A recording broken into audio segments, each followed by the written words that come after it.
Hi, welcome back to my channel.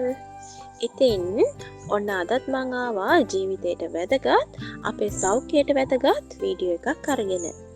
එහෙනම් වැඩි කතා නැතුව අද වීඩියෝ එකට යමු. ඔයාලා දන්නවද මේ අතේ තියෙන බණ්ඩක්ක කරල ලෝකයේ තියෙන ලොකුම ලෙඩ රෝග කිහිපයකට දෙන සුපිරිම නැචරල් ටැබ්ලට් එකක් කියලා. ගොඩක් අය මේකේ තියෙන සෙවල ගතිය නිසා කන්න කැමති නැහැ. හැබැයි අද වීඩියෝ එක බලුවට පස්සේ ඔයාලා හැමදාම බණ්ඩක්කා ඔයාලගේ ආහාර වේලට එකතු කර ගනී.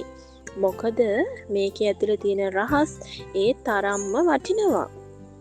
ඉතින් අපි අද කතා කරමු බණ්ඩක්කවල තියෙන විටමින් වර්ග, ඒ වගේම බණ්ඩක්කා කන්න හොඳ කාටද සහ බණ්ඩක්කා කන්න හොඳ නැති අයත් ඉන්නවද කියන එක ගැන. මුලින්ම බලමු මේ පුංචි බණ්ඩක්කා කරල ඇතුලේ මොනවද තියෙන්නේ කියලා. අපි හිතන්නේ මේක ඇතුලේ තියෙන්නේ වතුර විතරයි කියලා. ඒත් එහෙම නෑ.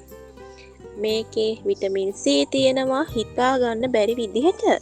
ඒ කියන්නේ ඔයාගේ ඇඟේ ලෙඩවලට ඔරොත්තු දෙන හයිය මේකෙන් ලැබෙනවා. ඒ වගේම බණ්ඩක්කවල විටමින් K ඔයාගේ අස්ථි ශක්තිමත් කරන්න තියෙනවා.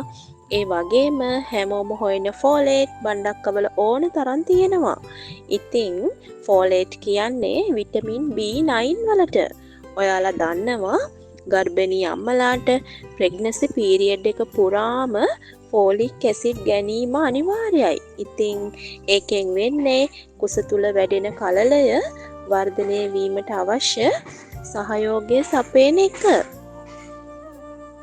ඒ වගේම දරුවා කුස තුල සිටින අවධියේදී සිදුවන මොළේ වර්ධනය වීමේ ක්‍රියාවලියට ගොඩාක්ම දායක වෙනවා මේ ෆෝලේට් අම්ලය. ඉතින් ඒ වගේම දවස පුරාම මහන්සි වෙලා වැඩ කරන ඕනම කෙනෙක්ට බණ්ඩක්කා ටිකක් පත්වි ගන්නට එකතු කරගන්න පුළුවන් නම් ඒ දැනෙන විඩාව ඒ මගින් අඩු කරගන්නත් පුළුවන්. ඊට අමතරව බණ්ඩක්කවල තියෙනවා මැග්නීසියම්, පොටෑසියම්, ඒ වගේම කැල්සියම්. ඉතින් ලොකු කුඩා හැමෝටම ගොඩාක් ගුණදායක එළවලුවක් තමයි මේ බණ්ඩක්කා කියලා කියන්නේ. හරි, දැන් අපි දන්නවා බණ්ඩක්කවල අඩංගු පෝෂ්‍ය පදාර්ථ මොනවද කියලා. ඊළඟට අපි බලමු මේක අපේ ලෙඩවලට කොහොමද භාවිතා කරන්න පුළුවන්. අපිට මොන වගේ ලෙඩවලටද බණ්ඩක්කා ආහාරයට එකතු කරගත්තොත් හොඳ කියන එක ගැන.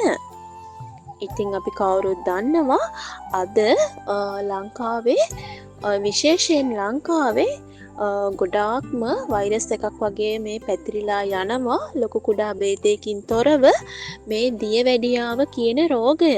ඉතින් මේ දියවැඩියා කියන රෝගයට බණ්ඩක්කවල තියෙන කෙඳි රුධිරයේ සීනි මට්ටම පුදුම විදිහට පාලනය කරනවා කියලා අද පර්යේෂණ වලින් ඔප්පු වෙලා තියෙනවා.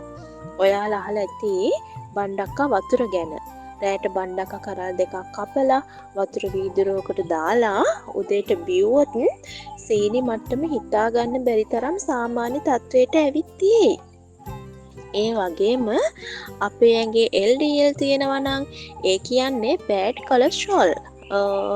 ඉතින් නරක කොලෙස්ටරෝල් අපේ ඇඟේ තියෙනවා නම් බණ්ඩක්කවල අඩංගු පෙක්ටින් කියන සංයෝගයට පුළුවන්ලු ඉතින් අපේ ඇඟේ තියෙන නරක කොලෙස්ටරෝල් විනාශ කරලම දාන්න. ඊට අමතරව ඔයා ગેස්ට්‍රයිටිස් රෝගියෙක් නම් ඔයාට මලබද්ධය වගේ රෝග තියෙනවා නම් බණ්ඩක්ක තරම් තවත් බෙහෙතක් නැහැ කියලා තමයි ඒගොල්ලන් කියන්නේ.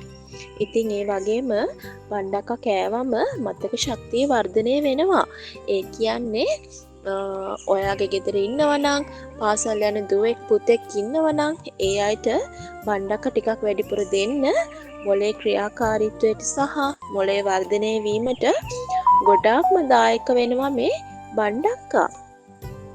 ඉතින් ඊට අමතරව මං කලින් කිව්වා වගේ තරුණකම රැකගන්න වයසට යනකොට මේ ඇති වෙන රැලි වැටෙන ස්වභාවයට බණ්ඩක්කා ගොඩාක් හොඳයි. ඊටත් අමතරව ඇදුම රෝගේ තියෙනවා නම් ඔයාට බණ්ඩක්ක ටිකක් වැඩිපුර කන්න. මොකද මේකේ විටමින් C ගොඩාක් තියෙන හින්දා හුස්ම ගැනීමේ අපහසුතාව තියෙන අයට ගොඩාක් හොඳයි. ඉතින් ඒ වගේම හෘද රෝගීන්ටත් මේ බණ්ඩක්ක ගොඩාක් හොඳයි. ඉතින් හෘද රෝගීනුත් බණ්ඩක්ක ටිකක් වැඩිපුර ඔයාගේ කෑම වේලට එකතු කරගන්න. ඒ වගේම මම කලින් කිව්වා වගේ මොලේ ක්‍රියාකාරීත්වයටත් ගොඩක් හොඳ නිසා ඔයාගේ දරුවන්ටත් මේක දෙන්න අමතක කරන්න එපා. ඉතින් බණ්ඩක්කවල කෙඳි ගතිය ගොඩාක් වැඩි. ඒ වගේම කැලරි ගොඩාක් අඩුයි. ඒ නිසා බර අඩු කරගන්න, ස්ලිම්ව ඉන්න, ලස්සනට නිරෝගීව ඉන්න හිතන කෙනෙක් නම් ඔයා ඉතින් ඔයත් බණ්ඩක්ක ටිකක් වැඩිපුර ආහාරයට ගන්න. ඒ වගේම පිළිකාව දානම අඩු කරන්නත් බණ්ඩක්කවලට පුළුවන් කියලා අද පර්යේෂණ වලින් හොයාගෙන තියෙනවා. හැබැයි ඕනම දෙයක් ඕනාට වඩා ඕනෙම නැහැ කියලා කතාවක් තියෙනවනේ.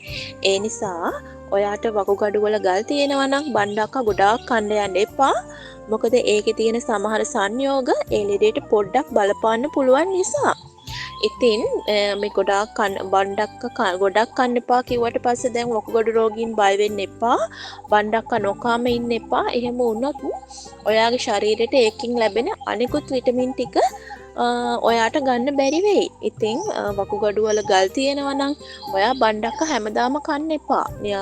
මම අර කලින් කිව්වා වගේ නිරෝගී කෙනෙක්ට ගන්න කිව්ව විදිහට නෙවෙයි. ඔයා සතියකට එකපාරක් එහෙම නැත්නම් සලාදයක් විදිහට හදනවා නම් එහෙම හදලා, කිරි දාලා කනවා නම් එහෙම හදලා සතියට එකපාරක් වගේ ඔයා බණ්ඩක්ක කන්න. බණ්ඩක්ක අධිකව ගන්න එපා. මොකද මම එහෙම කියන්නේ සමහරු ඉන්නවා බණ්ඩක්කා වගා කරනවා. එතකොට බණ්ඩක්කා ඒ අයගේ ගෙවල් වල නිතරම තියෙනවා. ඉතින් එහෙම අය තුන් වේලටම බණ්ඩක්කා කනවා. කාට වුණත් එහෙම කැවෙනවා. ඉතින් මගේ ගෙදර වුණත් බණ්ඩක්කා ගොඩාක් තියෙනවා නම් එක එක විදිහට අපි බණ්ඩක්ක හදලා කන්න ආසයි. ඉතින් මම ඒකයි කිව්වේ වකුගඩු වල ගල් තියෙනවා නම් ඔයාගේ කිඩ්නි ස්ටෝන් තියෙනවා නම් ඉතින් ඔයා බණ්ඩක්ක අධිකව ගන්න එපා. මේ ඉඳලා හිටලා ගන්න එක කිසිම ප්‍රශ්නයක් නැහැ. අනිවාර්යෙන් මේ විදිහට කැමට ඔයා එකතු කර ගන්න ඕනේ. ඉතින් එහෙම ඇරෙන්න බණ්ඩක්ක කියන්නේ අපි හැමෝටම ගොඩාක් ගුණදායක කෑමක්. ඉතින් අදින් පස්සේ බණ්ඩක්ක සෙවලයි කියලා කන්නේ නැතු ඉන්න එපා. කොහෙදි දැක්කත් බණ්ඩක්ක ටිකක් අරගෙන ගෙදර ඇවිල්ලා කට්ටියත් එක්කම එකට වාඩි වෙලා කෑම කන්න. ඉතින් මගේ channel එකට ඔයා කැමති නම් මාව subscribe කරලා එකතු වෙන්න. වීඩියෝ එක ගැන අදහස පහලින් කමෙන්ට් එකක් විදිහට කරගෙන යන්න. අදට මම වීඩියෝ එක අවසන් කරනවා. ගිහිල්ලා එන්න. ඔයාලා හැමෝටම නිරෝගීමත් දවසක් ප්‍රාර්ථනා කරනවා.